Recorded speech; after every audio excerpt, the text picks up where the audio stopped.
ఓం శ్రీ గురుభ్యో నమ. శ్రీ విశ్వావసు నామ సంవత్సరంలో ఈ మార్గశిర మాసంలో కుంభరాశి వారికి ఏ విధంగా ఉంది? కుంభరాశి చూసారా, రెండు ఉన్నాయి. రెండు అంటే ఏంటంటే శని ప్రభావం, ఏళ్ళనాడు శని ప్రభావం. నేను చెప్పాను, కుంభరాశి వారికి ఏళ్ళనాడు శని ప్రభావం ఎటువంటి ఇబ్బంది పెట్టాడు.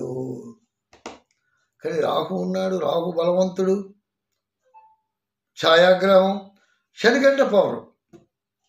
కుంభరాశిని ఎలా ఉంటుందంటే, వాళ్ళు ఎంత ఎత్తుకు దిగినా, ఎంత డెవలప్మెంట్ అయినా ఏదో వెలితి ఆ వెలితికి పూర్తి చేసుకోలేకపోతున్నారు, సాధించుకోలేకపోతున్నారు.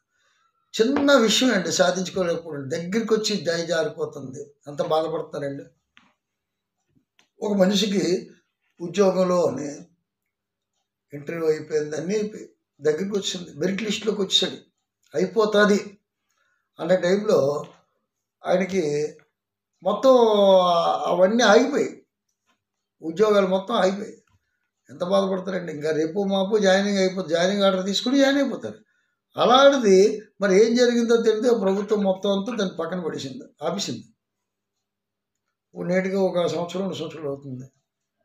వాళ్ళు ఎంత బాధపడతారు. అలాగే ఇప్పుడు మళ్ళీ రాస్తున్నారు, కాంపిటేటివ్ ఎగ్జామ్స్కి వెళ్తున్నారు. ఇలాగా నేను ఒకటే చెప్పాను, ఏమండి మీ ప్రతిభ తగ్గట్టుగా ఏదో ప్రైవేట్ అడ్మినిస్ట్రేషన్ అయినా చూసుకోండి. గవర్నమెంటే అన్నది ఇప్పుడు ప్రతి ఒక్కరు ఏముందండి, గవర్నమెంట్ ఎంతకన్నా ఇప్పుడు ఏదో ఫ్యాక్టరీలు గిట్టలు తయారైతే దొరుకుతాయి ఉద్యోగాలు, అంతవల్ల లేదు. విదేశాలు వెళ్ళడమే, లేదంటే ఎక్కడో మనకి సాఫ్ట్వేర్ ఇంజనీర్స్ ఉన్నారు, తర్వాత ప్రైవేట్ కంపెనీస్ ఉన్నాయి, ఏదో కంపెనీలు ఉన్నాయి, రకరకాల బోర్డు కంపెనీలు ఉన్నాయి. ఆ కంపెనీల అవకాశాన్ని బట్టి ప్రయత్నం చేసుకోవడం చాలా మంచి ఉత్తమం. ఏంటంటే వీళ్ళకి కాంక్ష ఎక్కువ, ఏదైనా సాధించి.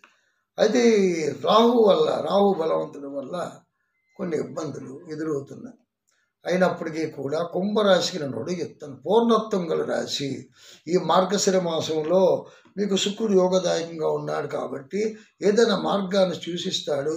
కళారంగంలో ఉన్నటువంటి వ్యక్తులకి ఉన్నతమైన స్థానాన్ని తీసుకెళ్లే అవకాశం 100కి 100% ఉన్నది. కళారంగం వారికి బాగుంది, కళాకారులకి, నాటక రంగం వారికి, అన్ని రంగాల వారికి కూడా బాగుందని చెప్పవచ్చు.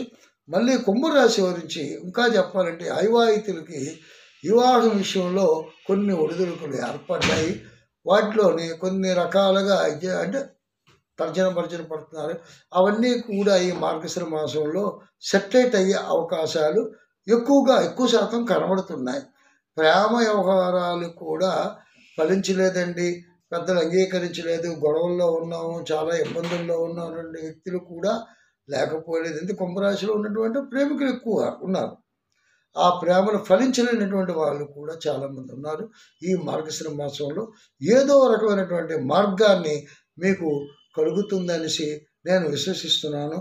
అలాగే ఈ కుంభరాశిలోని ఉద్యోగస్తులు ఎవరైతే ఉన్నారో ఆ ఉద్యోగస్తులకి పని ఒత్తిడి వల్ల విపరీతమైన టెన్షన్స్, కోపము అధికంగా వస్తుంది. దానివల్ల గొడవలు, అనేక రకాలైన మనస్పర్ధలు, కుటుంబంలో కూడా భార్య కుంభరాశి అయితే భర్తతోనే, భర్త కుంభరాశి అయితే భార్యతోనే, ఇలాగా ఇద్దరు కూడా ఘర్షణలో పడుకోవడం, పిల్లలతోనే సఖ్యత లేకపోవడం, ఇంకా రకరకాలుగా మనసంతా వికలాత్మంగా ఉండడం జరుగుతుంది. 100కి 70% కూడా మనసు ఫ్రీగా ఉండలేదు. ఏదో రకమైనటువంటి ఒత్తిడి, ఈ శని ప్రభావం కూడా అలాగే ఉంది కాబట్టి కొన్ని రకాలైనటువంటి ఇబ్బందులతో బాధపడుతున్నారు.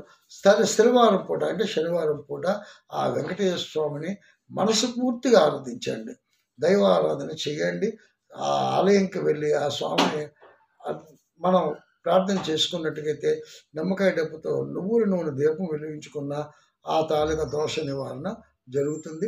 మళ్ళీ మరో చోట ముందుకు వస్తాను. అంతవరకు సెలవు. ఓం శాంతి.